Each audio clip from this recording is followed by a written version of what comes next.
ఇప్పుడు కారం ఎలా ప్రిపేర్ చేస్తున్నారో చూద్దాం. ఇది కారం మిరపకాయలు ఎలాంటి క్వాలిటీ కానీ కారం బాగా దిగేవి ఎలా సెలెక్ట్ చేసుకోవాలండి? ముందు మనకు ఫుల్ కలర్లో ఉండాలి, లోపల గింజలు కూడా ఉండాలి. ఓకే.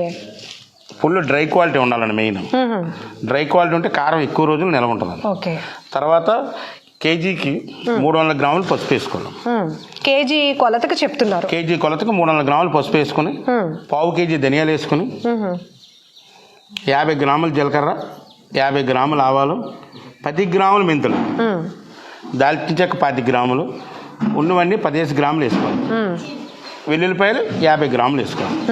వేసుకుంటే అప్పుడు మీకు ఎల్లుపాయలైనా లాస్ట్లో మనం కలుపుతాం కారం తయారైపోయి.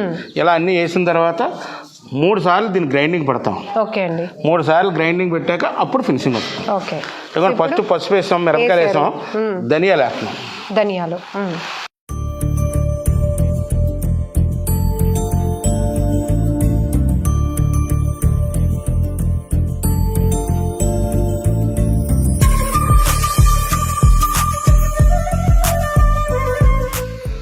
ఇవన్నీ అనుకున్న క్వాలిటీలో వేస్తే కనుక పర్ఫెక్ట్ కారం బాగా వస్తుంది.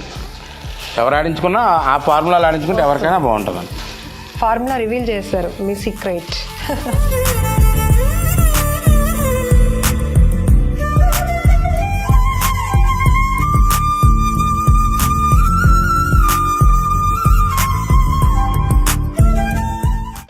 చేతుల కంటే నా పసుపు ఎంత కలర్ఫుల్గా ఉందో. కారం చాలామంది పొడి పొడిలు ఆడటం లేదు, కొంచెం ముద్ద కట్టేస్తోంది, పురుగులు పడుతుంది అంటారు. ఎందుకు? మిరపకాయలు డ్రై అవ్వకుండా వేసి ఎక్కువగా వెల్లుల్లిపాయలు అల్లం కలిపేసి, పచ్చాలం వెల్లుల్లిపాయలు కలిపేసుకుంటారు. దానివల్ల స్మెల్ రావడం కోసం దీనికోసం కలిపేసి కొంచెం ఆయిల్ అయి కలిపేస్తుంటారు. దానివల్ల ముద్ద కడుతుంది. ఇలా న్యాచురల్గా మిరపకాయలు వేసుకుని న్యాచురల్గా మన ఐటమ్ అంతా వేసుకుంటే మూడు సార్లు ఆడుకుంటే చాలా బాగా వస్తుంది. ఇప్పుడు ఈ ఇంగ్రీడియంట్స్ అన్నీ యాడ్ చేసినవి లైట్గా ఇంట్లో తయారు వాళ్ళకి మాత్రం వేపుకుని లైట్గా డ్రై చేసుకొని పెట్టుకుంటే ఇంకా బాగుంటుంది అంటారా, లేకపోతే ఇలా డైరెక్ట్ ఇలా న్యాచురల్గా ఆడుకుంటే మనం కూర వండేటప్పుడు మసాలా వేపుతాం కదండి, ఉల్లిపాయలు వేపుతాం, మసాలా వేపుతాం, అన్నీ వేపుతాం. అలా వేపినప్పుడు దీని టేస్ట్ బయటకు వస్తుంది. ఒకసారి మనం వేయించిన తర్వాత దాంట్లో ఉన్న క్యాలరీస్ అన్నీ, దాంట్లో ఉన్న ఎసెన్స్ అంతా బయటకు పోయిన తర్వాత రెండోసారి మనం ఉన్నప్పుడు దాని టేస్ట్ ఉండదు.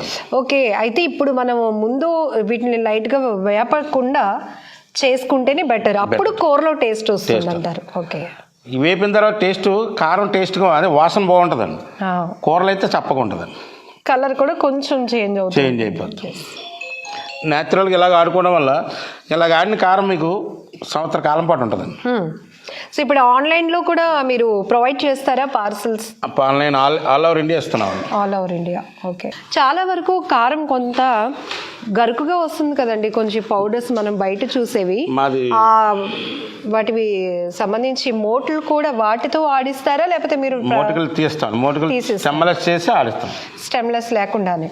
సో ఈ యూనిట్ లోనే ప్రాసెస్ అయిపోతుంది అది. స్టెమ్ అనేది స్టెమ్ అనేది ఇక్కడ మెషినరీ ఉంటాయండి, ఇందులో స్టెమ్ తీసి. ఓకే. కొంతమంది అయితే మాత్రం స్టెమ్తో పాటు చేయడం వల్ల క్వాలిటీ తగ్గిపోతుంది. మనం ఫస్ట్ మిర్చి రాగానే ఎండలో పోస్తాం. అదే మిర్చి రాగానే ముందు ఇందులో పోస్తాం. ఇందులో పోసి స్టెమ్ అంతా పోయాక, మిరపకాయ పెట్టిన డస్ట్ కూడా పోయాక అప్పుడు మనం ఎండలో పోస్తాం. సో డస్ట్ కూడా క్లీన్ చేస్తుంది. ఓ గ్రేట్. ఓకే. ఆ 3-4 అనుకుండా పెట్టరామా అండి. అప్పుడు మనం ఏం చేస్తామంటే ఇందులో పోసి ఎండలో పోసిన తర్వాత మళ్ళీ దాన్ని ఒక కటింగ్ పోసుకుంటాం. సో ఇది డస్ట్ కూడా క్లీన్ చేస్తుంది. డస్ట్ క్లీన్ చేద్దండి, ముచ్చిగా క్లీన్ చేద్ది, మూటికి తీస్తే డస్ట్ క్లీన్ చేసి అప్పుడు మనం ఎండలో పోస్తాం. ఉదయం సాయంత్రం వరకు ఎండలో పోసిన తర్వాత మీకు ఇందాక చెప్పాను కదండి, కలర్ ఉండాలి, కమ్మగా ఉండాలండి. అదిగోండి, కలరు ఉంది, కమ్మగా కూడా కనపడుతుంది, స్మెల్ కూడా తెలుస్తుంది. అలాగా మనం ఒక ఫస్ట్ రౌండ్ వేసి మనం సెట్ చేసి పెట్టుకుంటాం. అప్పుడు దాన్ని మసాలా దినుసులు వేసుకుని మళ్ళీ మసాలా దినుసులు అన్నీ కలిపి అవి కూడా ఆడుకుని ఇవి కలిపి మళ్ళీ ఆడతాను. ఈ పచ్చికారం అంటారు కదండి, అది ఏ స్టేజ్ లో? ఇదే ఇంకో 2 సార్లు ఆడితే పచ్చికారం. ఇది పచ్చికారం. ఓకే. దీంట్లో ఇంకా మసాలాలు ఏమి ప్లెయిన్ కారం ఏమి ఉండదు, ఏముండదు. మసాలా కారం అయితే అన్ని కలుస్తాం.